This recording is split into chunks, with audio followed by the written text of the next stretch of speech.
Welcome to Corwin's Teacher to Teacher podcast with host Carol Pelletier Radford.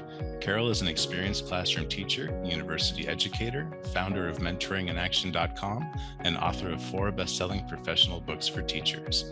She believes the best form of professional learning happens when teachers engage in authentic conversations and share their wisdom. In every episode, Carol and her guests share stories about pivotal moments in their careers, successful classroom strategies, and personal actions they take to minimize stress and stay healthy. The Teacher to Teacher podcast is a place to engage in authentic conversation and reflection with experienced educators.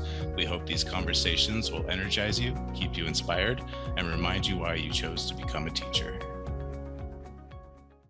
Hello, and welcome to the Teacher to Teacher podcast. I'm Liz Gilday, Senior Acquisitions Editor here at Corwin.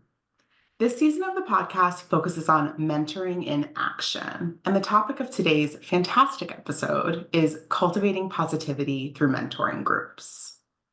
Our guests are Lori Wimbush and Kate Gilbert. Both Lori and Kate have decades of experience in education.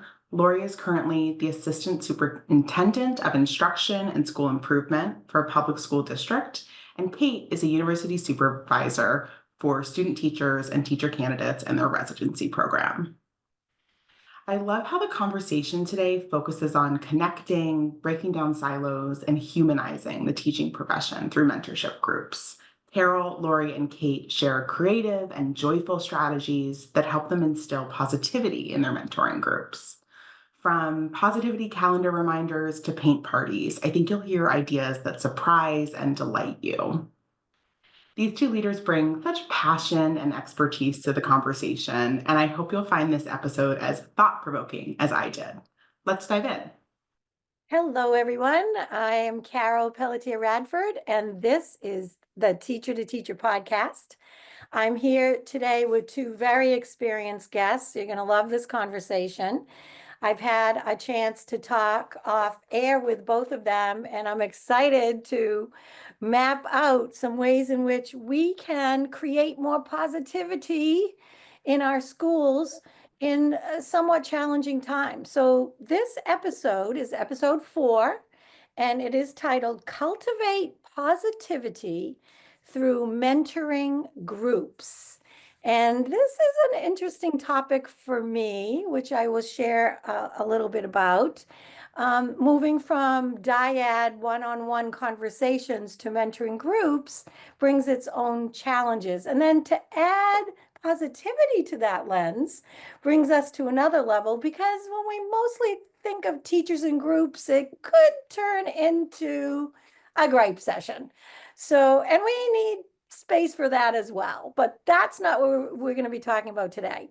So I have Kate and Lori are with me today. Lori, let's begin with you. Introduce yourself, your teaching background, and who you are. Hi, I'm Lori Wimbush. I am in my 27th year in education. I spent 6 years teaching high school social studies. And, my why is always doing what's in the best interest of students. And, I have had the opportunity for pretty much 37 years to watch a beautiful person who is my mother teach 3rd grade and really show me the why and why we get up every day and do what we do. So I'm really excited to be here today. And thank you, Lori. We'll get into more of what you're doing right now and your commitment to the teachers in your district. And did you say which district you're from, where you're teaching right now?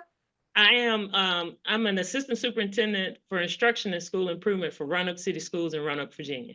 Virginia is represented. All right, Kate. Hello, I'm Kate Gilbert. I am in my 14th year in education. I would describe myself as an educator and advocate. I spent 9.5 years in a classroom in 6th grade social studies, and I love teaching. And through that time, I also realized that I love mentoring and being with other educators and professionals. In my current role, I serve as a university supervisor for student teachers and teacher candidates in their residency program as well. And so I call myself an emotional support human. During that final semester, I teach the course, but I also teach it we're going to humanize the profession way again, and I'm going to walk this with you. I love that. Yeah. And you're in North Carolina. I am. I'm in Charlotte, North Carolina. So I just want to disclose that I met Kate at a conference in North Carolina a couple years ago. We instantly connected, like-minded people, and I was speaking at a conference, and you were there with your mom. Yes. So that was interesting. It was a sad time for me because I was presenting at this conference, and my mom had recently passed, and like Lori, my mother was my advocate and my mentor.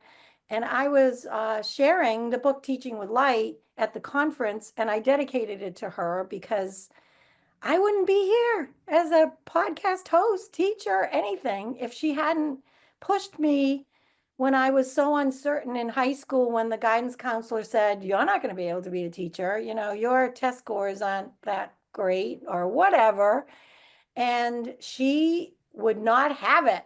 She was not having it. She was like, "No, you are a teacher and you're going to be a teacher." So when I heard that word advocate, Kate mentioning my mom was an advocate. And then I heard you both teach social studies and you both have a connection to your mom. So we're all connected and none of us had met before. So We're change makers Yeah. and social justice warriors here tonight. Yes. And Lori, what did you hear Kate say that resonates with you, or what I said that resonates as part of this introduction? Well, one thing that I think is important, and I didn't mention in my introduction, I have the pleasure to mentor principals in the role I'm in right now. And knowing that piece, I have the ability to touch so many teachers, principals, and students' lives through some of my own journeys. And to know that I'm able to mentor them in my current role has really made this even more important of the work we're doing, because as we say, we've all had journeys and different experiences, and to be able to give them a little bit of light and hope to say, hey, at the end of the day, you're doing what's in the best interest of kids has really helped my work and really continued for me to explain my why. So just listening to Kate talking about her experience with student teaching, in my previous role in another division, I was able to do student teaching placements. And I didn't realize the impact my placement had until I was able to talk to a mentor who is actually in Roanoke City Schools now, talking about the importance of being placed in a place and being placed with someone who can help them grow as a profession. So, Kate, I want to say the work you're doing, thank you for that also. Oh, thank you for your insight and your articulation of how important this podcast is, Teacher to Teacher, that we bring this to our attention through reflection. So we're reflecting. So all of us have been in the classroom. I was in classroom for 20 years. And then I worked in higher education because I loved, like Kate, pre-service, and turned it into focusing on mentor development. And all of this I can hear in our mutual visions is to transform education for students. And that is the ultimate goal of mentoring in action.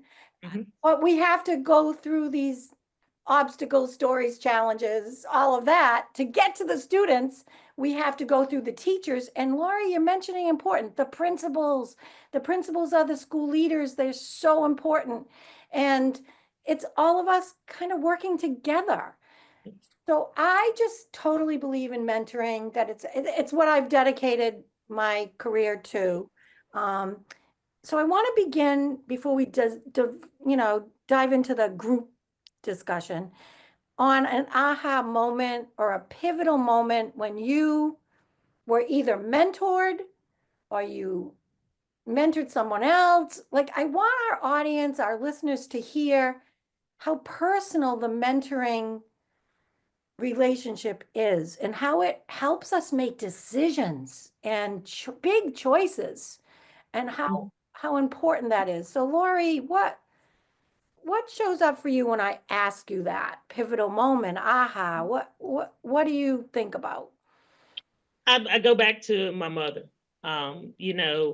Sometimes you don't realize you're being mentored until later on down the road. So I say that to say there were many examples she gave me and helped me early in my early years as teaching I actually was able to go back to my hometown and teach in Henry County, where my mom had taught for 37 years and was able to teach. We were teaching together.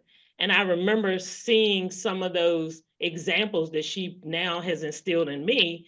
I get up every morning, come into work, make sure I get everything done so then I can spend all my time focusing on my people and my kids. So seeing her up at 4 a.m. in the morning doing grading papers, I now know she did that so she could put all her time into her kids. So that's some of the things that I didn't even realize I was being mentored. And now I'm able to also talk to people I mentor. So just some of those small nuggets that you didn't know. Yeah. My mother has passed, and I'm still today. Some of her students, I was at a conference last week, and one of her students walked up to me and said, "You don't know how much your mom impacted me." So Wow. that continues to make me know what my why is and why I need to do what I do, because Right. she still has an impact on people long after she's been gone. So that's another reason we have to continue to do what we Right. do here. Exactly. Did you always want to be a teacher though? Did your mother want you to be a teacher? Or what did you want to do? And It what? was a great question. In high school, I wanted to teach. And then once I got to college, I wanted to teach. And then I was like, maybe I want to be a counselor. But my mom said to me, give me 1 year. So Oh, yes, she said, give me 1 year. And if you don't like teaching, you can go back to college. We'll support you.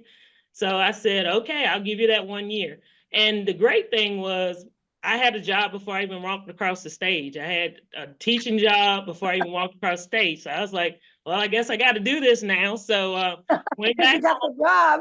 Yeah, I had the job before I even had the degree. And I was like, okay, I guess I got to do this now. So I went back home, and I remember those days that I'd be like, this is not what I want to do. And she was like, I promise you, this is something you're going to love. And as I got into it, I didn't even turn back. I mean, I didn't even think about going into counseling. I love teaching. And sometimes you don't know the impact you're having until you have that student say, hey, it was because of you. I actually like geography.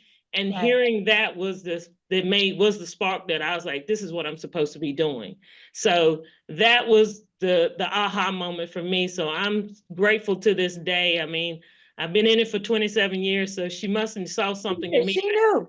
Well, like my mother, it's like, you're going to be a teacher. It was not an option because she saw that in me. Like your mother saw that in you. And yeah, you can't get away from your moms. Those are the big mentors. Kate, what did you hear in the story? And then I want to hear your aha moment. So as you were talking, Lori, we have so much in common, and Carol as well. I would say that my mom turned my teacher light on. And so I will give her a shout out here. And she was the one who said that, you know, this is the profession for you, and just really helped me see that as an educator herself, saw something in me that I was very reluctant to see in at the time. But my aha moment is slightly different. And I kind of thought through the space that my cooperating teachers gave me during student teaching. And perhaps I'm thinking there because of my role, right? But they gave me, Adam and Danielle gave me so much space and creative freedom, but support. And that inspired me so much as a teacher candidate to try new things, to bring ideas to the table. At 21 years old, sitting in, you know, a PLC meeting, to still feel brave as a teacher. And so that I thought initially through this question as being mentored, but I actually think that they shaped who I am as a mentor as well, and how I approach conversations with student teachers and clinical educators who are mentoring the student teachers to ensure that their voices feel heard, that they feel empowered as an educator as well. And so I think that was my big aha moment, was just the safety and bravery safety I felt, but bravery I could exhibit in those moments as a teacher and be able to develop who I am. And I think what's important about what you're saying is we don't want our beginning teachers to be silenced. Right. And for so many years, or when I started with mentoring, it was a very directed approach. You were respectful, just shut up and listen. They're going to tell you what to do, and then just do it. Yeah. That paradigm is gone. You know, that left years ago. In some ways, because of the way we teach children too. So that was part of the engagement piece. But to engage, you got the feeling of that, Kate, like to be empowered or engaged so that you could feel safe enough to participate. And Right. guess what? The brain doesn't work unless we're participating. You're going to be doing your shopping list or something else and just sit there. And I have, other episodes where mentors will say, hey, when I was getting mentored, I wasn't even listening. I was doing something else because that mentor didn't match with me. And if we don't change it up, we are going to keep losing people to the profession. So part of our own stories are impacting the way we're moving forward to retain teachers and retain mentors and get people who want to mentor. So Lori, what did you hear in Kate's, what are you thinking now as we're talking about our journeys? Well, I think it goes back to talking about when we were coming forth, we just listened. When we had a mentor, they told us to go left, we went left and we didn't question it. And I think moving with the generations, now they want to be engaged in whatever you're doing. So we have to create that space to allow them to engage in their learning. And what we're finding in our mentoring program is our mentors are getting just as much from the mentees because they're having this open dialogue that in the past wasn't there. So we're really starting to see we're having to shift with the generations that are coming in now and making sure that our mentoring programs reflect their needs to make sure they're being met. Because the big thing for us in Roanoke City to retain our teachers of color, and us being the urban school division, 70% of our students are of color. So of course you see the need for us to have teachers of color in our division. So knowing that piece, we need them to feel connected to our division.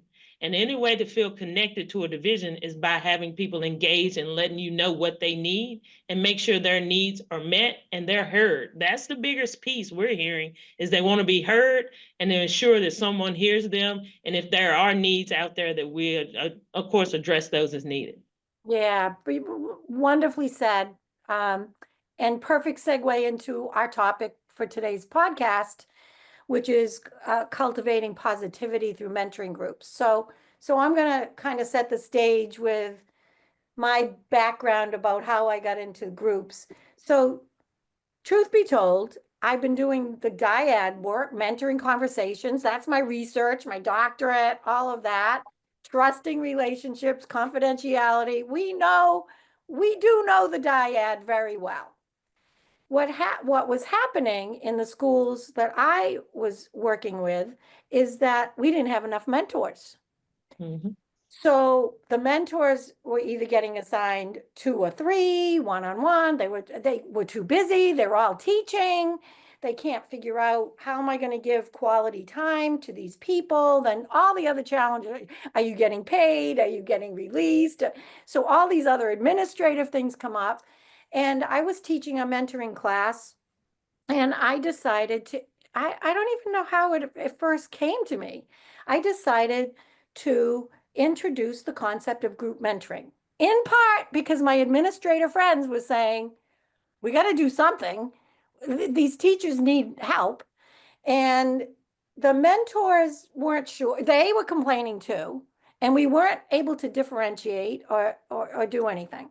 So it started with a problem-solving group because of what you're saying, Lori. Everybody has a need. Teachers are entering the pathway in your district from 5 or 6 different ways. Everybody isn't going to college to become a teacher. They're not in Kate's program. They're coming in through other alternative pathways. And it puts a lot of pressure on the district and the mentor, especially if they're not prepared to be a mentor, on getting them up to speed so they can actually teach. And all those social and emotional issues, and you both, you know the drill. So we started with the problem-solving group, And then I moved into something called sharing best practices. Oh, let me tell you this though. All right. We started with the problem solving group, and I am into empowering mentees. So I said, let's have the mentees lead some of these groups. And I did research on it. Wrong. It didn't work. And this is why it didn't. Now, maybe it could work somewhere else, but the way I did it, it did not work. So we had a problem solving group with a lead mentor, and then we had one going with a very distinguished, smart beginning teacher. This is what happened. The beginning teacher did not have the facilitation skills to organize the group, and it turned into a gripe session.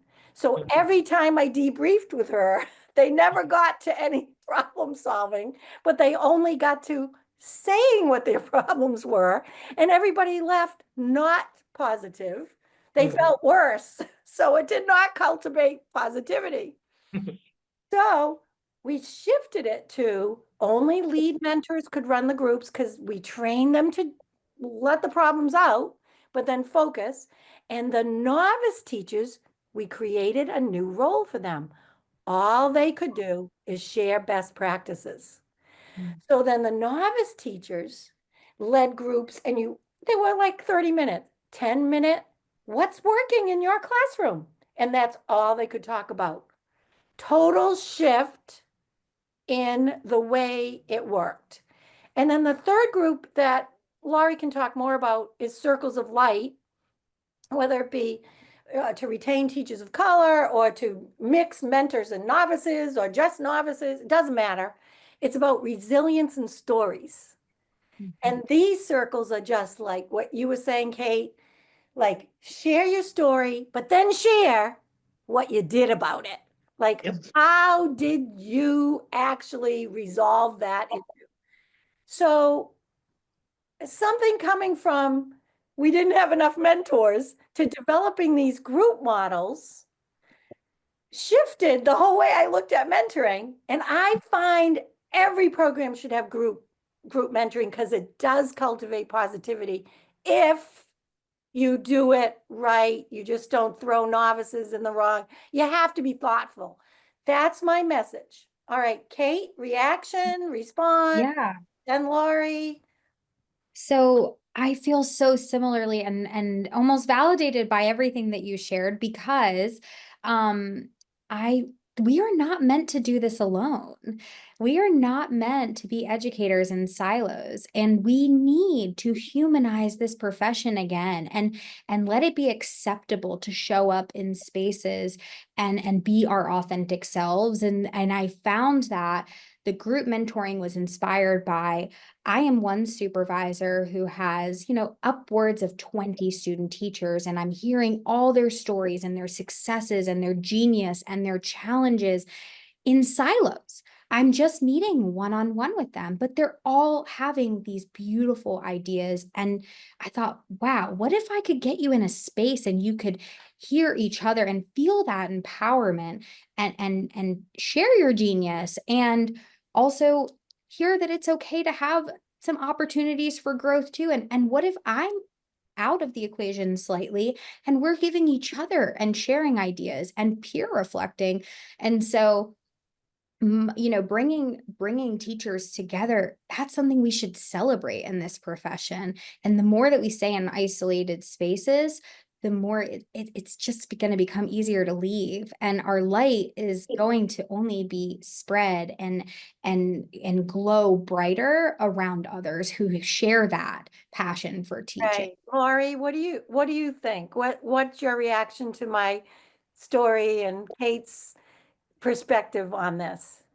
Well, I think what I reflect on is that in our first year of bonds, and that's our mentoring program called Boosting Opportunity for New Diverse Staff. And in our first year, we just pretty much got a group together and said, have at it. It was not formalized. We just kind of said, you're a mentor and you're a mentee, and seeing people really struggle to have some of those, how do we share? But when we brought the group together, you saw some people saying, well, I'm having this issue over here. So really, when we brought the big group together, instead of having them just in their pairs, we saw the power of giving them the opportunity to come together as a group. So that was one thing we learned a lot from that first year with our mentoring program, and we're in our third year. And I want to say, even though we had a lot of bumps in the road that first year, I mean, everyone that was in the program at that time, we had 22 people in the program. All of them came back to Roanoke City Schools. So we had some Wow. bumps, but God, we're very, bravo. Whoa. Whoa. So Whoa.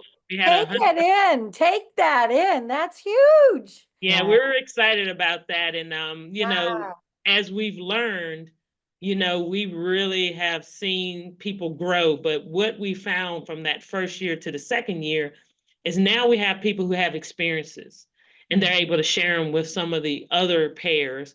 And that's where we're really starting to see how Bonds is really taking off, because they now can tell their stories. And now, as we're using Carol's work to show other stories, we're really seeing people come out of their shell and really say, okay, I can relate. That's a problem I'm having. Here's some examples. And not only having Carol's work, but we also have people who are in our Bonds program who have stories to share. Having mentors that have over 26 years of experience, some have 30 that are mentors who have lived through different things. And then some are our mentors now. We even have our first year people who are now mentors. So now they've actually are mentoring. So to have this generation post-COVID having some stories to tell is also is beautiful. So now we're really seeing, and again, it goes back to what you said, sharing and not just trying to get stuck in the problem, just not admiring the problem. What can we do so we can continue to get, and as you say, travel light. We got to travel light. We can't bring our baggage with us. Let's travel light. So then continue our why. So that's what I take from that. Oh, that's great. You're reminding me that when I was doing these pilots, the novice teachers want to be together.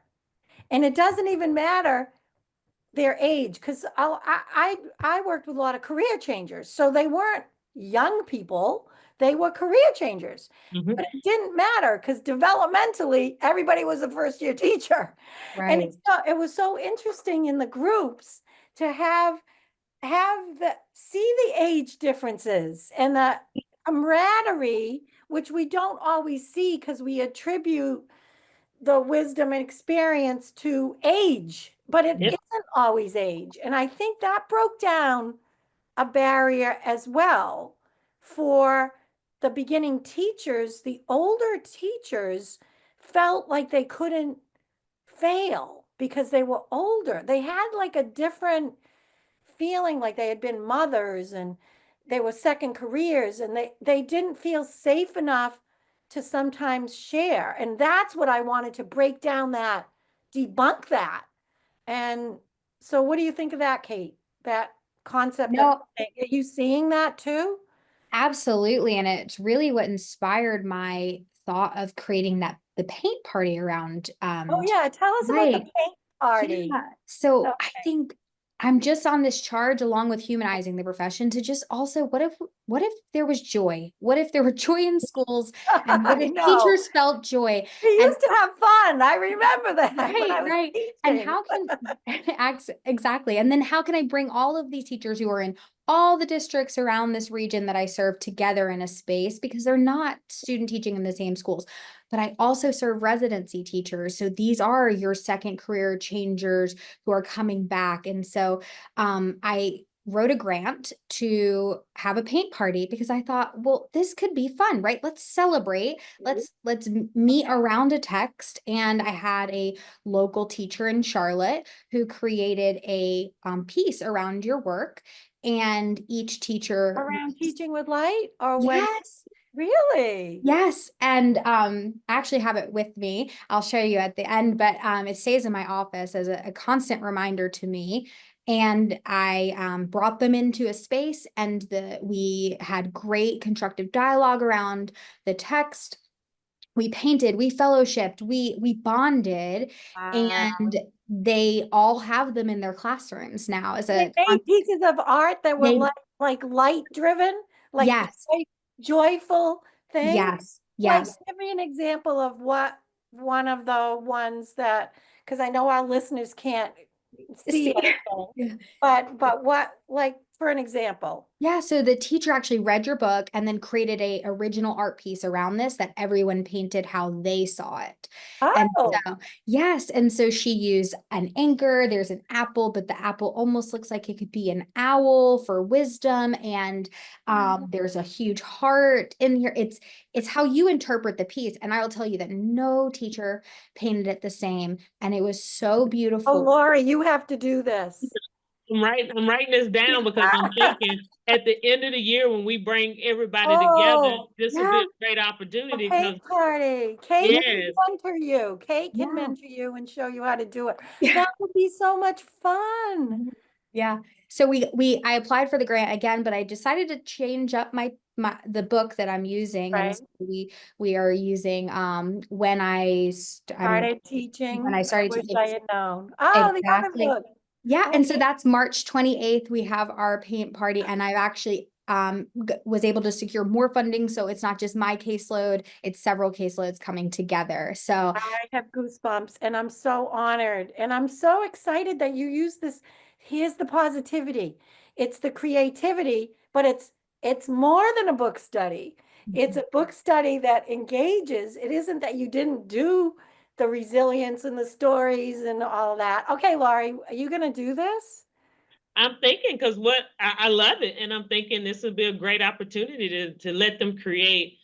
When you first came in your first year, what did you think and what now, and maybe have them illustrate what they thought teaching was going to be and now what it is, or Wow. anything really to get them to express their first year. And I think it'll be a great opportunity for our mentors too, because Yes. they're starting to learn so much from this process. They're reflecting on how they teach, how they relate to their students. And I think another thing that's big that we're missing is a lot of our pre-service teachers who are now our mentees are bringing some of the pedagogy, all some new things that are really helping our mentors. I had one who's been teaching and she was like, she's teaching me some technology that I never knew. And so now I feel like I am younger in my teaching and I'm like, I had never thought about it. She was like, I feel young. And I'm like, you look young, you know? So that's what we're really starting to see is, you talk about it is mentoring is about relationships, and to see some of these relationships that are now happening because of mentoring is really what makes you say this is why people get into this profession. But to know you got that person, I mean, we got people that like I was reading some comments from our last survey that they did after they had their meetings, and one of them said he's become like we're great friends through this process, and that's one thing I love about it. So it's just this work, you got to have support because it's so hard. And I Yes. think But that it's the humanness. See, that friendship piece is that human piece. We're all human beings. We're in the human being business. And yet we break it into the silos. So I want to just have you underscore positivity. So how I get the paint parties bringing that positive light. Lori, how in your teaching circles of light are you noticing positivity emerging, even though people are sharing their problems and needs and all of that stuff? How is the group shifting? What are you observing as a leader? what I'm seeing is they're not getting stuck because they Oh, have someone to help them see the bigger picture, the okay. ending. Like for me, my mom was like, hey, you're just in that tough part. So for Right. them to have someone to say, hey, I know this is bad, but look at what's on the other side. That's what I think I'm really seeing a lot. So one thing that really is helping us, and this goes back to the positivity piece, is not only do they have their mentor, but they also have us as central office staff that they know are supporting them. So Right. when I go into a classroom and it's one of our mentors and they see me, they're like, you're here to see me teach. And I'm like, exactly. So to Yeah. see them excited for us to be in their classrooms, and Yes. also to know that if they're struggling with something, they have us to come to and have that conversation. that too is what I am seeing. We're building this Wow, huge network that's around interesting. support, and Yeah. it's all about making sure you're good so you can be good for our students. And I that's why you get the results. That's why you got everybody stayed. Because yeah, if they go to another district, they might not get that. And I Mhm. remember when I was in higher education and my teachers were going for jobs and they'd say, what should I ask? I said, always ask, are you going to have a mentor? And if you have 3 job choices and the one that gives you a mentor, they invest because it's financial. If they invest in you, then that's going to tip the scale for the choice of district that you're going to choose. And that's going to start happening again because people are leaving. So we have to have mentoring be visible. That's hence this podcast series for season 4. It's about teacher retention. And we have to keep putting those ideas out. So Kate, positivity in your group group things, how does it surface? What are you seeing? I think I'm just having to be really intentional in checking in and asking what's going really well. Can I shout out tell me something I can shout out for your student teacher? And I've added a section to my weekly updates, and it's pictures from the classroom, and the mentors are sending them to me, and I'm writing up what is going on and letting them try to draw inspiration from each other. I think it's so important to uplift our mentors. I mean, they are doing incredible work. So small things that I do are I email their principal and sometimes their superintendent, and I say, hey, you have a rock star mentor who is just a phenomenal support to this teacher candidate. And I just want to lift them up and say thank you for giving them the space to do this. And I think Carol and Lori, what you both have talked about in humanizing is we've got to make space for the positive.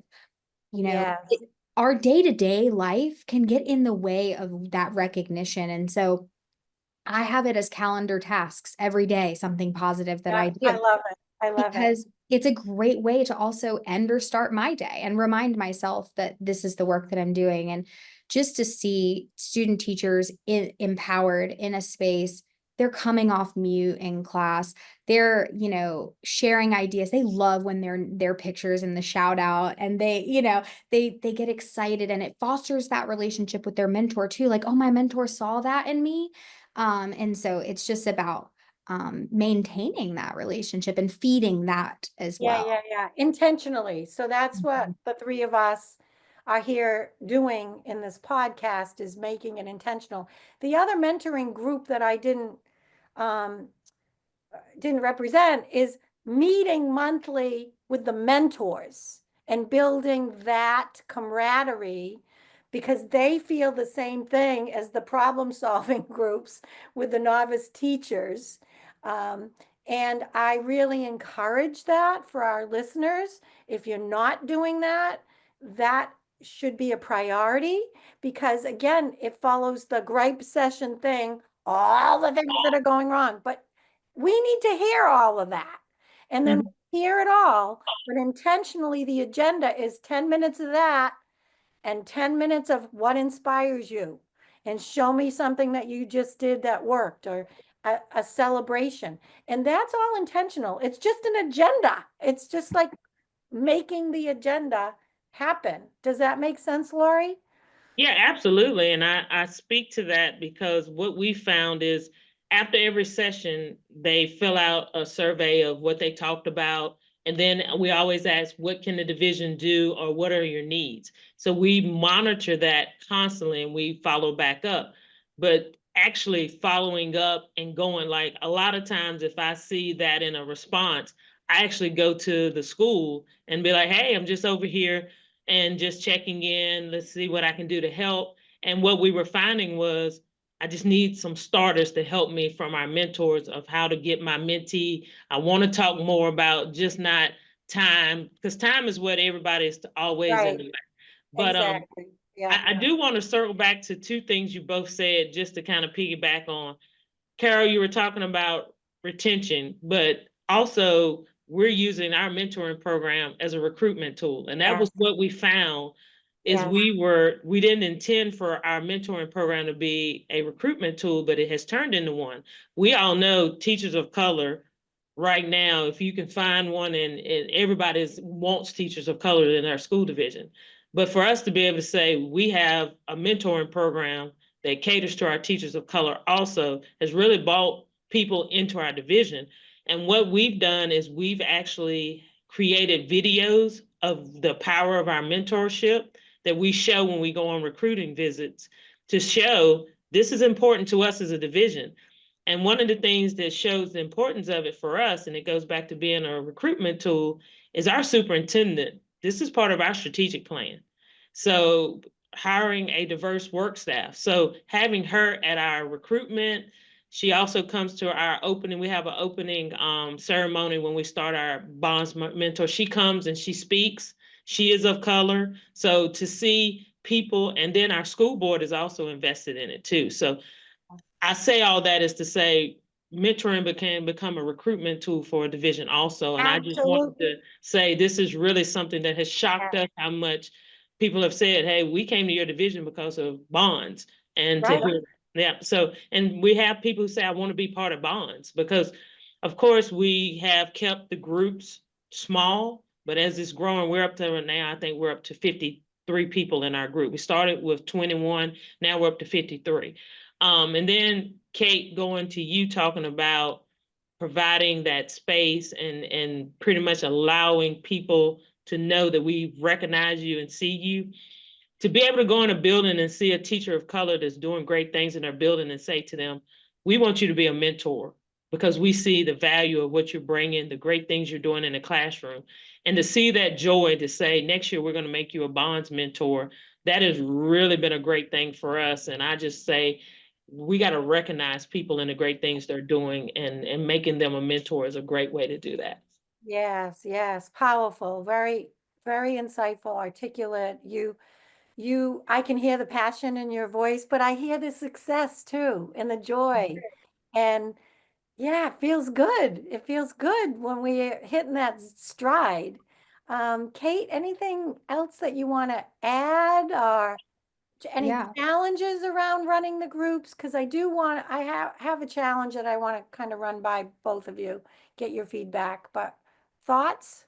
Challenges, I think, the greatest challenge is our mentors are typically our teachers that are pulled in a million different directions. And, I'm sure not shocking to anyone on this call, funding is also a great challenge for these projects. And, honoring teachers who are willing to do this work and see the value and service essentially to the profession, to give back, to prepare the next set of teachers.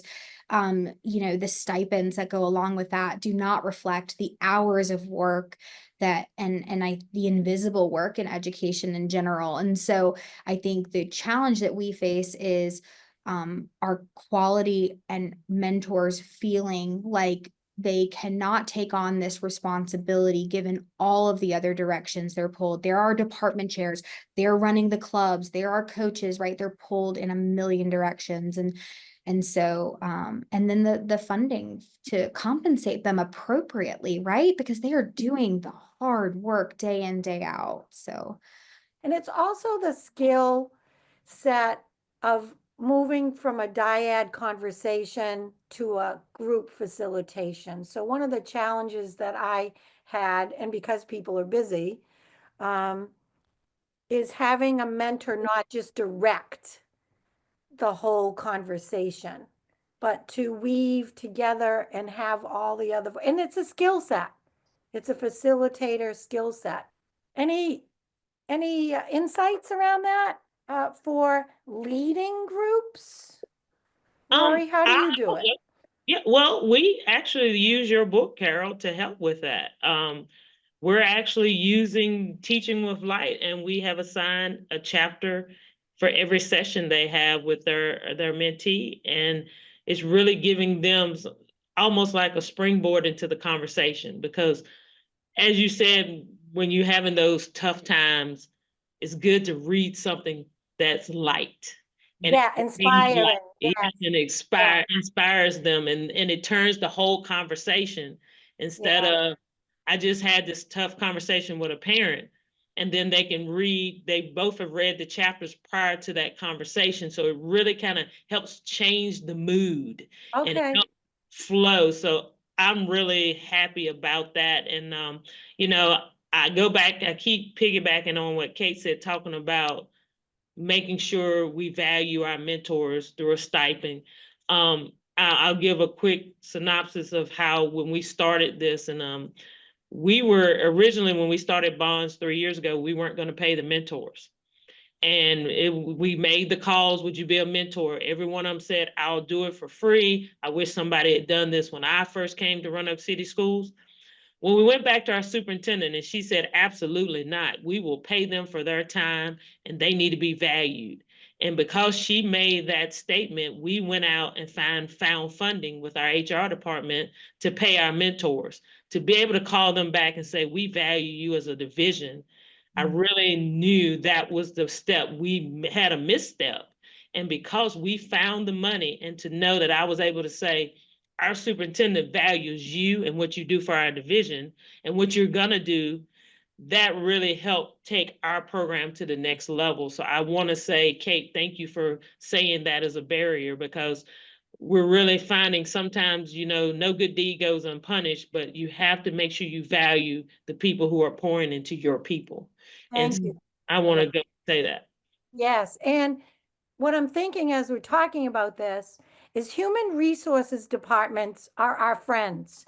Because now that you've said, Lori, this is a recruitment tool, they get money. Money goes into districts in different ways. Mhm. And we need to think differently instead of saying it's a mentor stipend. No, no, no. This is a recruitment tool. Oh, Mhm. it is? Oh, okay, fine. And then it's a mentor stipend. But we have to lead with recruitment and retention because it costs districts money when they leave.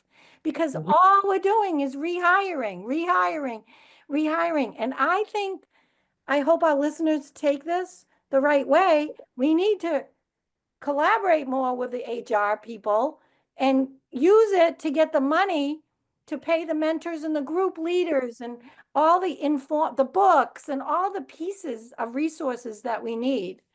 So, wow, we could go on forever, but I think our audience has gotten some great ideas. Anything that last words, Kate? Anything you want to kind of button it up? And I'm going to close Yeah. with some affirmations, but we'll give you the last word. Sure. So you asked the question of like how we prepare mentors, and we don't want them to give, just stand and give feedback or throw directives. We can't then train them that way. Training cannot consist of sitting and being talked to.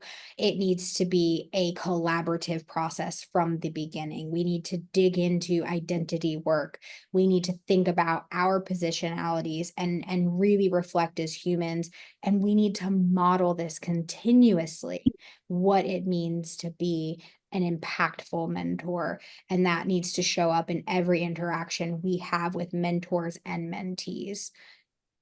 I appreciate that because that is kind of my life career work, is to model and prepare mentors for the role that they unselfishly give so much to this profession. So thank you both for this dynamic conversation, and you two are going to stay connected. I'm definitely staying connected to Lori. Kate and I are connected. I'm going to close the episode with 2 affirmations from the Mentoring in Action book. And this is what I chose. For mentors, and just to know we're all mentors, I provide positive support and a sense of optimism to novice teachers. And for the mentees and novices that are listening, I bring optimism to my classroom. So thank you, Kate. That's so nice to see you. I want to be at a paint party. And Lori, a pleasure to meet you. Nice to meet you. Thank you. Thanks, everyone, for joining today's Teacher to Teacher conversation. We hope this time together energized you, inspired you, and reminded you why you chose to become a teacher. You can purchase any of Carol's books and any books mentioned in the podcast online at www.corwin.com. Please leave a review and share this podcast with your colleagues.